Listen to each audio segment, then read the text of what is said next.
Moitas grazas pola presentación e, se vos parece ben, pois vamos a empezar a explicar un pouquiño toda esta nova clase de ERTES e todas estas pois, dúbidas que teña todo o mundo en relación con estos asuntos.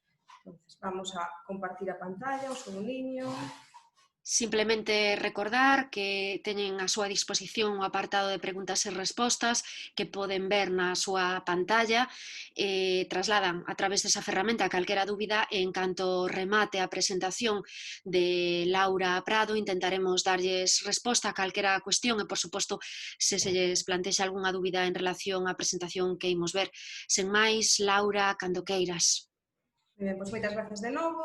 Bueno, pois como decías, hoxe vamos a falar de ERTES de limitación e de impedimento, as súas cuestións claves, a tramitación e as consecuencias legais da tramitación deste tipo de ERTES. Temos que partir de unha base, vale, que é o marco normativo. Vamos a ir repasando un pouquiño todas as actualizacións que hai de maneira moi breve e partimos do Real Decreto 463/2020 de 14 de marzo de 2020 que xa conocemos todos porque é o Real Decreto polo que se declara o estado de alarma. Posteriormente empezan a xurdir unha serie de decretos, de reales decretos, que nos van pues, actualizando un pouquiño a información e dando cada vez máis criterios para seguir a tramitación de ERTES e de outro tipo de axudas. Entón, temos, por exemplo, o Real Decreto 8/2020 de 18 de marzo, que neste Real Decreto se definiu claramente o que se debía de considerar forza maior. Posteriormente, o Real Decreto 9/2020 de 28 de marzo, que explicaba como se tramitaban e abonaban as prestacións de desemprego. Máis tarde, Real Decreto 15/2020 de 23 de abril, no que, pois, se tipifican todas as sancións derivadas dos ERTES. Real Decreto 18/2020 de 13 de maio, que nos explica cal é a diferencia entre forza maior total e forza maior parcial. Como veremos máis adiante, isto xa nos aplica. E, na actualidade, temos o Real Decreto 30/2020 de 29 de setembro de medidas sociais na defensa do emprego, que é no que nos vamos a parar un poquinho máis para explicar que tipos de ERTE se poden tramitar na actualidade e, sobre todo, vamos a centrarnos nos de limitación e nos de impedimento. Entón, vamos a partir dunha base que é explicar o que é un ERTE. E un ERTE é un expediente de regulación temporal de emprego. Que podemos facer cando tramitamos un ERTE? Pois ben, suspender contratos ou ben reducir xornadas dos traballadores entre un 10 e un 70%. A partir de aquí temos que clasificar os ERTES que se poden tramitar a partir do Real Decreto 30/2020.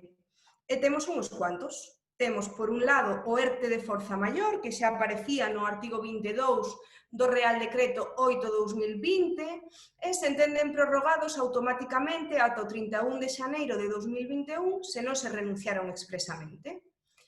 Tamén temos o ERTE TOP, que isto xa existía antes, por causa económica, técnica, organizativa ou de produción. E aquí veñen os que vamos a explicar hoxe.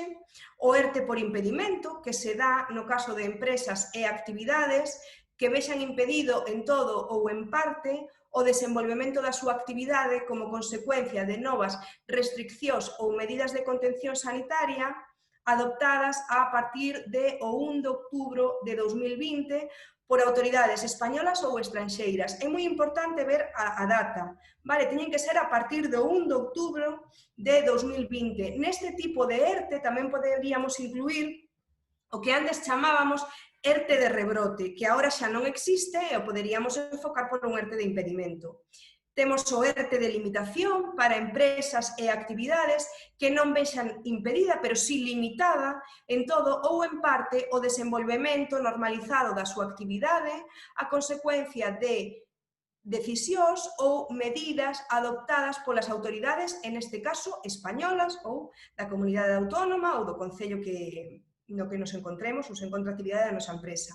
E logo temos unha última categoría de ERTES, que son ERTES de empresas que pertencen a sectores cunha elevada taxa de cobertura de expedientes de regulación temporal de emprego e unha reducida taxa de actividade. Este tipo de ERTE únicamente o poden tramitar as empresas que teñan a súa actividade relacionada no anexo 1 deste Real Decreto 30/2020. Entón, vamos a centrarnos un pouquiño máis nos ERTES de limitación e de impedimento. Vamos a repasar que a limitación é que a empresa ou a actividade vexa limitada en todo ou en parte o desenvolvemento normalizado da súa actividade a consecuencia de decisións ou medidas adoptadas polas autoridades españolas. Podemos poñer, por exemplo, pois un establecimento comercial que ten un aforo limitado por mor da crise sanitaria. E temos o ERTE de impedimento, que son empresas e actividades que vexan impedido en todo ou en parte o desenvolvemento da súa actividade como consecuencia de novas restriccións ou medidas de contención sanitaria adoptadas a partir do 1 de outubro de 2020 por autoridades españolas ou estranxeiras. Poderíamos poñer o exemplo do cerre ou do peche dos negocios de hostelería pola orde de 4 de novembro de 2020 da Xunta de Galicia. Entonces, como tramitamos este tipo de ERTES? Pois temos varias cousas que hai que ter en conta. A duración deste tipo de ERTES vai a ser durante o tempo que duren as medidas, ben de impedimento ou ben de limitación da actividade. É dicir, se eu teño, por exemplo, pois un establecimiento de hostelería, pois o tempo que dure a obligación de peche será o tempo que me dure ese ERTE. Se eu solicito un ERTE nun centro comercial por limitación da actividade, porque teño un aforo limitado, durará o tempo que ese aforo este limitado. Que hai que facer para comunicalo? Pois, en primeiro lugar, debe comunicarse a toda a plantilla da empresa, no caso de que non teñan representante dos traballadores, e se ten que comunicar a intención de instar o expediente de regulación de emprego axuntando unha memoria explicativa da situación. O que quere decir que a empresa teñe que explicar aos seus traballadores por que procede a instar un expediente de regulación temporal de emprego. Como se presenta? Pois debe de presentarse na sede electrónica da Xunta de Galicia, ca documentación e memoria xustificativa indicando a data de efectos, que pode ser retroactiva. É dicir, se eu teño unha obligación de peche desde o día, vamos a poñer, por exemplo, 20 de novembro, aínda que o presente o día 25, podo poñerlle efectos da data na que tuven que cerrar. O prazo de resolución está entre 5 e 10 días hábiles e o silencio sería positivo, o que quere decir que se non contestan se entende que está aprobado. A comunicación da decisión da empresa tense que comunicar a traballadores, autoridade laboral, seguridade social e servicio de empleo público estatal ao efecto de que os traballadores poidan cobrar as súas prestacións. O que é moi importante é que se debe de indicar na memoria xustificativa. Entón, temos que diferenciar entre se estamos nun ERTE de limitación ou nun ERTE de impedimento. Se estamos nun ERTE de impedimento, o que temos que acreditar vai ser a actividade da empresa e cal é a restricción ou medida en concreto que nos impide desenvolver a nosa actividade.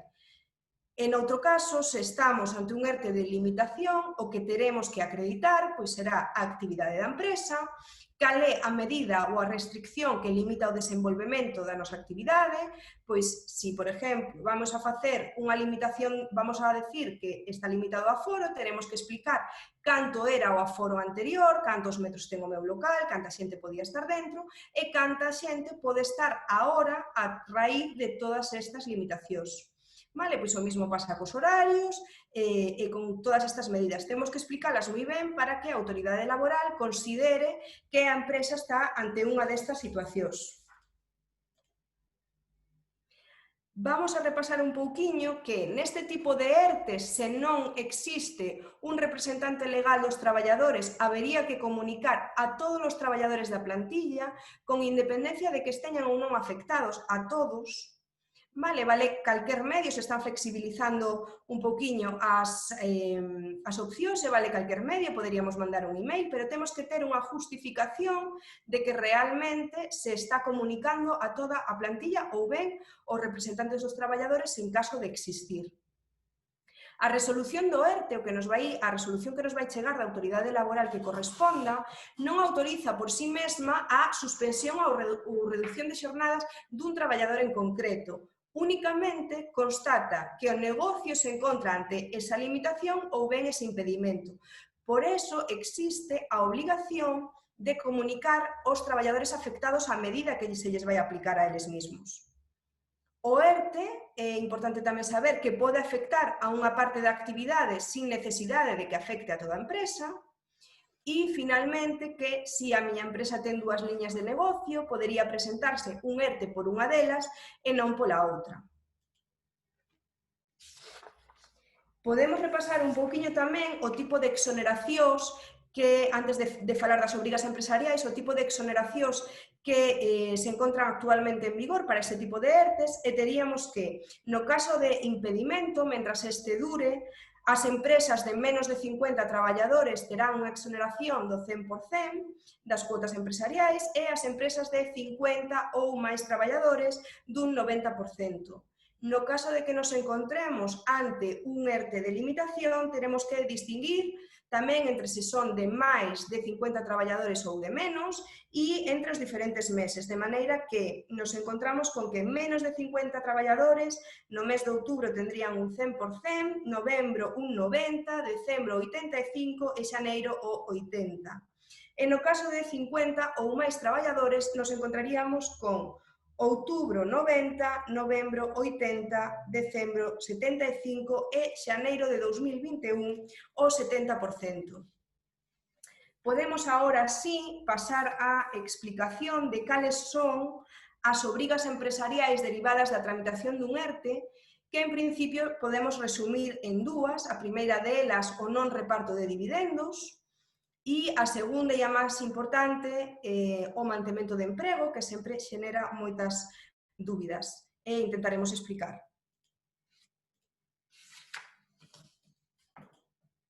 As implicacións do mantemento de emprego significan que as empresas que a partir do 30 de setembro de 2020 se acollan os novos ERTE, a estes que acabamos de explicar, e que reciban exoneracións nas cuotas da Seguridade Social, quedarán comprometidas a unha nova cláusula de salvagarda do emprego.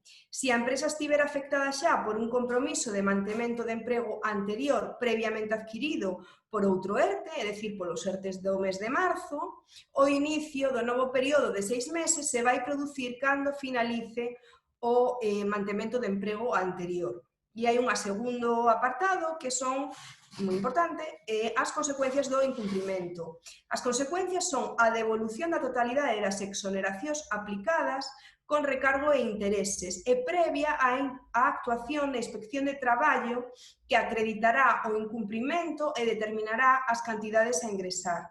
O que quere decir que primeiro vamos a ter unha Inspección de Traballo e serán eles os que determinen cales son as cantidades e no caso de impoñer esa sanción, esas cantidades se teñen que devolver con recargo e intereses.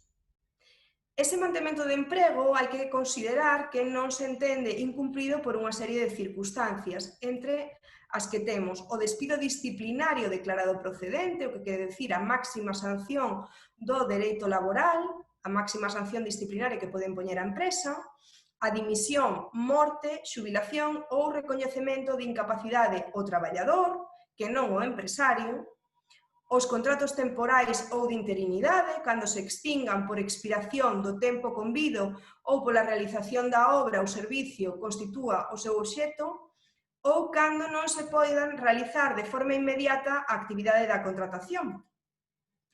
E, nun tercer punto, o risco do concurso de acreedores, que conforme a actual lei concursal se encontran en situación de insolvencia actual o deudor que non pode cumprir regularmente cas súas obrigas exixibles e se atopa en ese estado de insolvencia inminente, o deudor que prevea que non pode cumplir regular e puntualmente cas súas obrigas. Isto non quere decir que se non podo pagar unha factura este en un risco de concurso de acreedores. E en todo caso, como xa dixemos anteriormente, será a Inspección de Traballo previa a dilixencia para que aportemos ali a documentación a que considere se estamos ante un risco de concurso de acreedores ou non.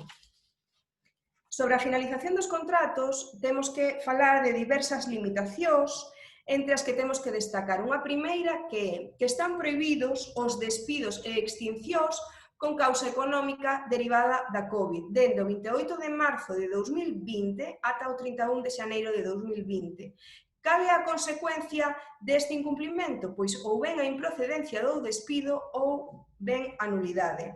Dependerá un pouquiño do xulgado que leve ou tramite ese asunto. Hai unha segunda limitación na que encontramos que a duración dos contratos temporais se van a interrumpir polo tempo equivalente ao período suspensivo e hai unha serie de excepcións que son contrato de obra cando non se poda realizar de forma inmediata a actividade obxecto de contratación ou interinidade e cal é a consecuencia? Pois a improcedencia dese despedimento. E unha terceira limitación que xa falamos é o mantemento de emprego e a consecuencia sería a devolución, como xa dixemos, da totalidade das cuotas exoneradas con recargo e intereses previa á actuación da Inspección de Traballo.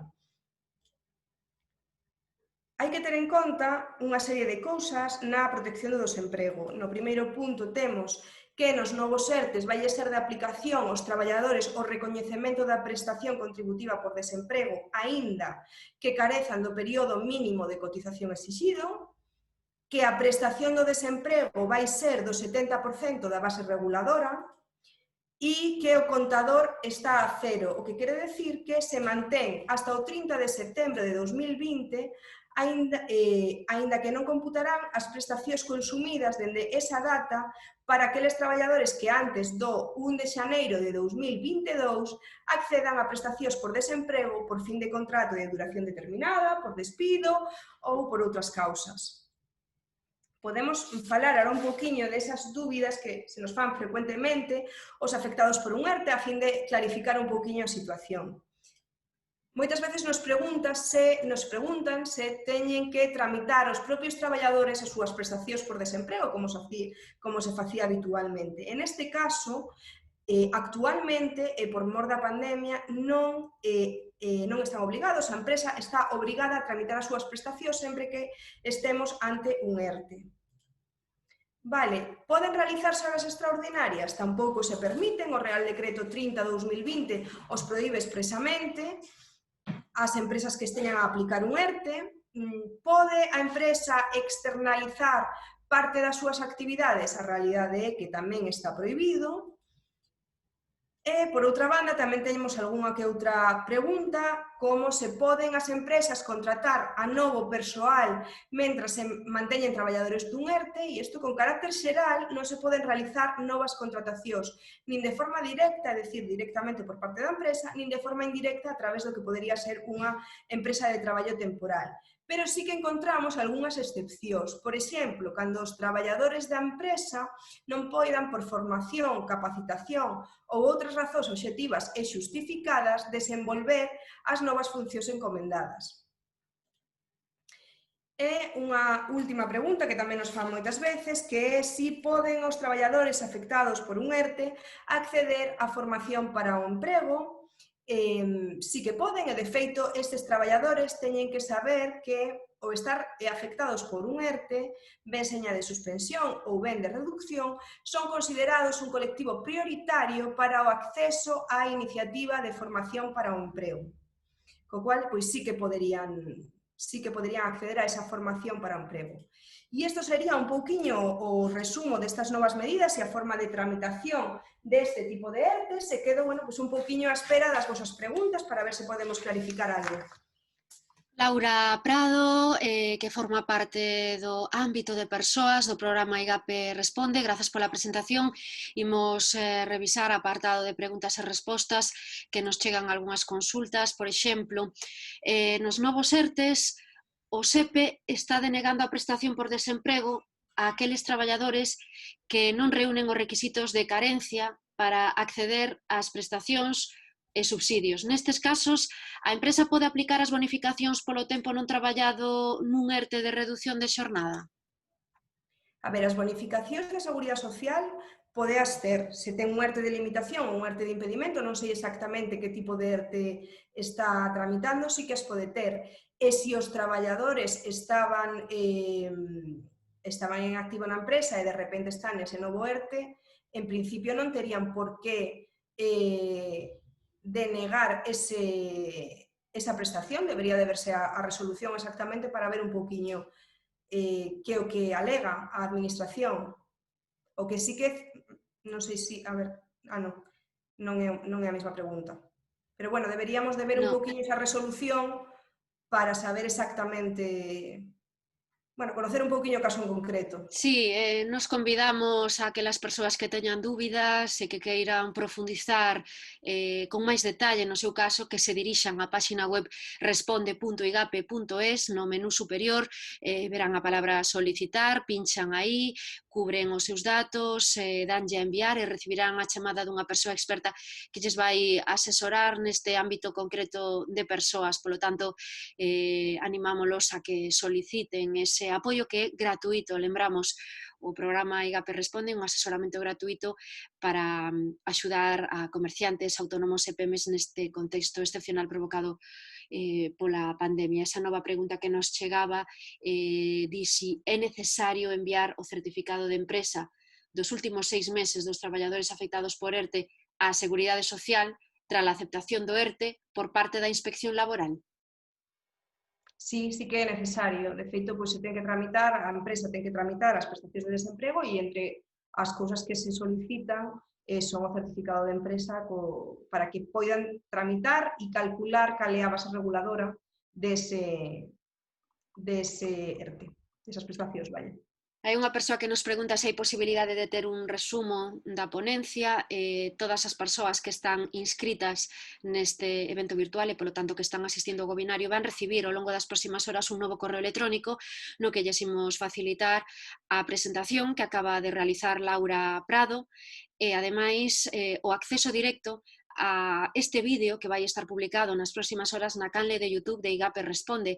É a práctica habitual que estamos realizando ao longo destas semanas. Todos os contidos destes webinarios, ás poucas horas, enviamos un correo electrónico con toda a información para que poidan visualizar novamente o vídeo e ver en detalle esa presentación que realiza cada un dos expertos na materia. Hoxe temos a Laura Prado do ámbito de persoas e, por suposto, se queren aínda máis detalle, máis asesoramento, poden solicitalo a través da páxina web responde.igape.es no apartado de solicitar. Era a pregunta que nos facía Nancy a través do chat.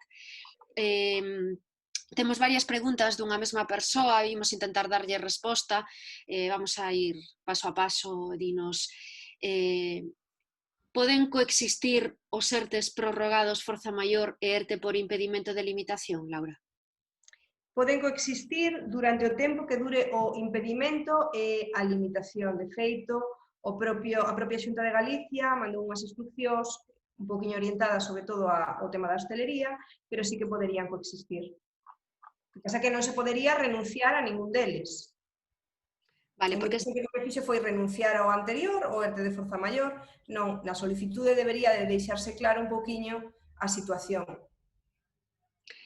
O que nos matiza a continuación é nese caso de que sí que poidan coexistir, quere saber que como debemos proceder, se lle aplica a exoneración cotas por impedimento e despois... Se aplica a exoneración, sí, se aplica a exoneración durante o tempo que dure ese impedimento. Vale, despois volvese a forza maior, non está claro se se pode transitar dun a outro. Claro, aí dependerá un poquinho da súa autoridade laboral. En principio se podería tramitar, pero sí que é certo que se non existe nin limitación nin impedimento, non teríamos moita xustificación para estar nun caso de forza maior, porque, bueno, pues habría decaído un poquinho esa motivación do ERTE inicial. Entón, hai que ver un pouco como se tramitou ese ERTE no mes de marzo, imagino, para saber se ten posibilidades ou non, e estamos un poquinho en ver esa resolución e, sobre todo, esa memoria explicativa, en que se basou. Bueno, convidamos a esta persoa que nos traslada esta pregunta a que poida solicitar o asesoramento a través de IGAPE Responde, non aparece o seu nome no chat, aparecen os números, polo tanto, para recibir unha maior resposta en detalle, coñecer o seu caso, debe dirixirse a responde.igape.es, o apartado de solicitar, indicar o seu caso e recibirá a chamada dunha persoa experta que lle vai asesorar. Seguimos avanzando, a asesoría Pablo Fernández, dinos, ábrense os bares, si abren os bares ata unha hora, teremos que cambiar dun ERTE de impedimento a un ERTE de limitación ou teremos que presentar outro novo? Claro, tense que presentar un novo, porque se a memoria se fixo por un impedimento e ese impedimento xa non existe porque se permite a apertura da hostelería, hai que facer un novo ERTE. Máis preguntas. Nos dice aquí un espectador que agradecería que se explicase como é o tratamento dos traballadores en incapacidade temporal previa á declaración de ERTE, en este caso por impedimento.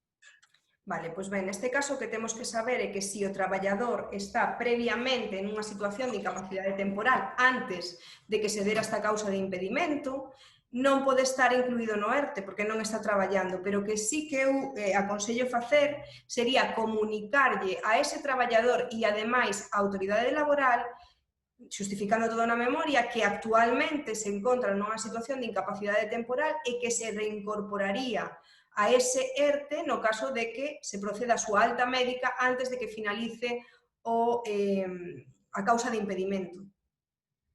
Sería un poquinho o que hai que facer.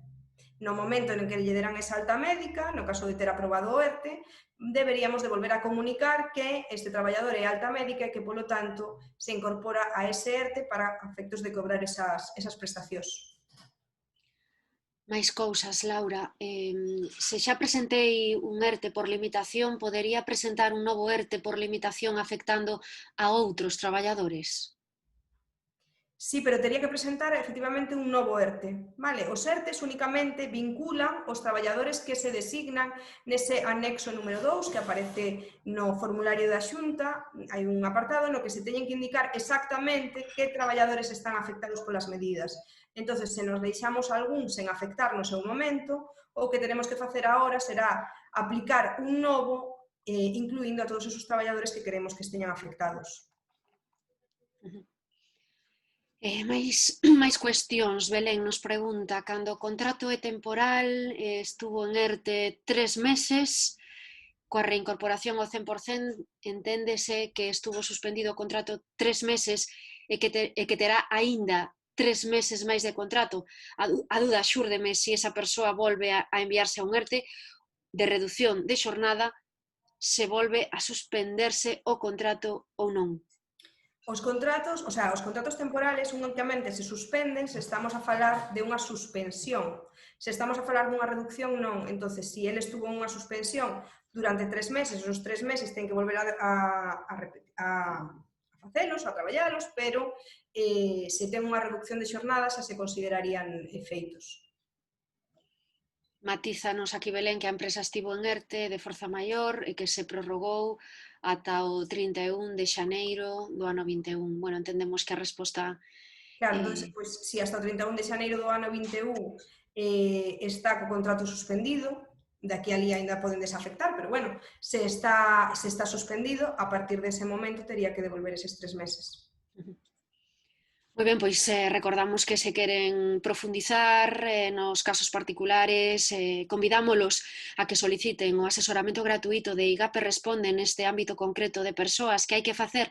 Pois moi sinxeliño, dirixirse á páxina web responde.igape.es, no menú superior van ver a palabra solicitar, pinchan aí, ábrese un formulario no que nos deben indicar os seus datos, explicar a súa situación, verán que hai un espazo en branco, un desplegable que lles preguntamos como podemos axudalo, verán o ámbito de persoas, danlle a enviar, é moi importante darlle a enviar porque despois ese formulario vaise xestionar internamente e vostedes recibirán a chamada dunha persoa experta que lles vai asesorar neste ámbito concreto de operación de persoas hai outros ámbitos nos que tamén poden recibir asesoramento, operacións, negocio, temas de finanzas e tamén en ámbito xeral, por si hai que facer unha cuantificación de como as consecuencias da pandemia pois están afectando o seu negocio e cos asesores pois vaise valorar cal é a medida máis idónea para aplicar no seu caso.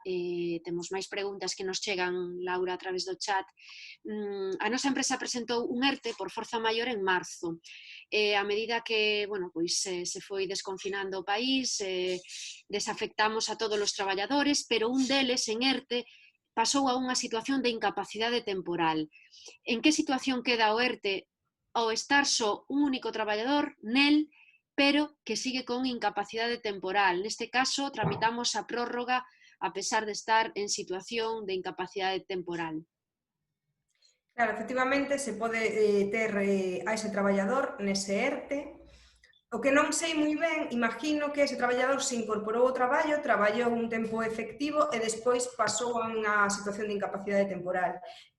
Non sei moi ben porque non queda moi claro nesas preguntas, pero en todo caso, un traballador pode quedar no ERTE e se está nunha situación de incapacidade temporal haberá que remitir o SEPE e a Autoridade Laboral unha notificación de que se encontra nesa situación, a pesar de que o ERTE continúa en vigor.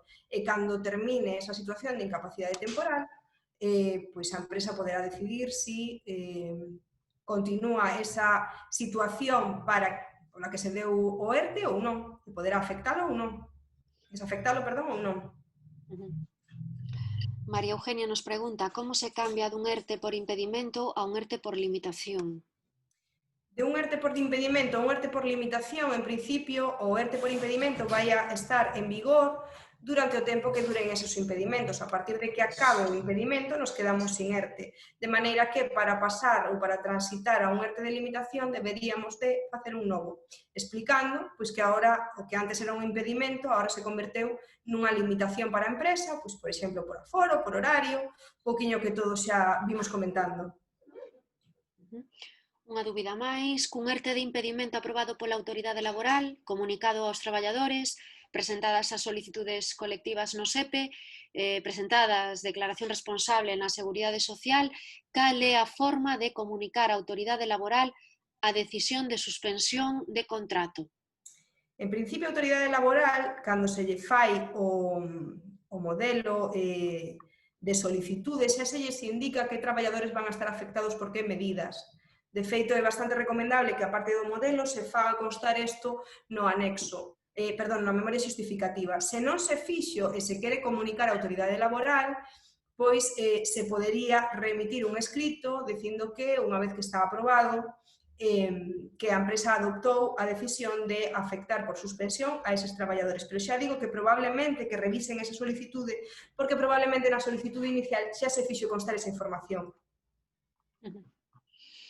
Bueno, pois temos aínda uns minutiños, se alguén máis quere facer algunha consulta a través do apartado de preguntas e respostas, en calquera caso, o mellor xeito de trasladarnos as súas cuestións vai ser a través da páxina responde.igape.es, no apartado de solicitar que nos fagan chegar a súa consulta. Lembramos que o contido desta presentación que acaba de realizar Laura Prado, do ámbito de persoas de Igape Responde, vai estar disponible na nosa canle de YouTube e tamén enviaremos por correo electrónico un enlace directo a este vídeo e a presentación que nos acaba de realizar Laura para que poidan vela novamente. máis mensaxes que nos chegan pedíndonos a presentación ao longo das próximas horas, así a faremos chegar. Bueno, pois se non recibimos ningunha outra consulta, simplemente darlle as grazas a Laura Prado pola súa presentación, pola súa axilidade na resposta a todas as preguntas que estamos dando resposta nestes momentos e grazas tamén ás persoas que están asistindo en directo a este evento virtual. Calquera dúbida, calquera asesoramento que necesiten recibir en calquera dos 5 ámbitos que abrangue o programa Igape Responde, poden solicitalo a través da nosa páxina web responde.igape.es. Lembramos Temos asesoramento en ámbito financeiro, ámbito de negocio, ámbito de operacións, ámbito de persoas, ámbito xeral. Na nosa páxina web están explicadas as diferentes medidas e como pode ser ese asesoramento en liña ou esa consulta rápida que vostedes poden realizar para conseguir, en definitiva, que a súa empresa siga funcionando. Ese é o principal obxectivo que se marca o programa IGAPE Responde, que non deixen de ter actividade os negocios galegos. Temos unha última pregunta, Laura. Tramitamos un ERTE por impedimento no que se incluíron traballadores en incapacidade temporal en previsión de que finalizase a incapacidade durante a vixencia do ERTE. É correcto este trámite? Sí, é perfecto. Realmente é o que hai que facer. Se incluíron a seus traballadores que estaban en IT, o que hai que facer é, bueno, pois preavisar de alguna maneira que queremos que esos traballadores se incorporen ao ERTE, e máis no caso do impedimento, porque está claro que a empresa non pode, por normativa, exercer a súa actividade. Entonces, no momento en que esa incapacidade temporal cese e ese traballador se tuvera que incorporar ao seu posto de traballo ou existir o impedimento, xa directamente estaría afectado polo ERTE. Outra pregunta, Manuela. Como comunicamos ao SEPE o fin dos contratos suspendidos por ERTE? Como comunican o SEPE? Non hai que comunicar. En realidad, o que hai que facer é pois, ter en conta que se cumplen, digamos, que se devolveu todo ese tempo, pero non habería que facer unha comunicación concreta. Bueno, deixamos últimos segundiños, se nos chega algunha pregunta máis, e senón, pois damos por rematado este webinar centrado nos ERTES no ámbito de persoas de IGAPE Responde. Moitas grazas a todas as persoas que siguen conectadas, grazas a Laura Prado do ámbito de persoas de IGAPE Responde, grazas pola presentación, polas rápidas respostas e moi bons días. Pois moitísimas gracias e, bueno, pois como vimos indicando, quedamos á espera de que se alguén ten algunha pregunta ou algunha dúbida pode facelo a través do programa do IGAPE Responde e nos poñemos en contacto con eles para revisar a documentación ou tramitar a súa solicitude sin ningún problema.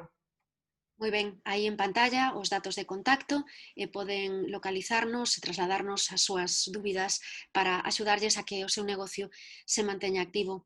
Moitas grazas e bons días. Bos días.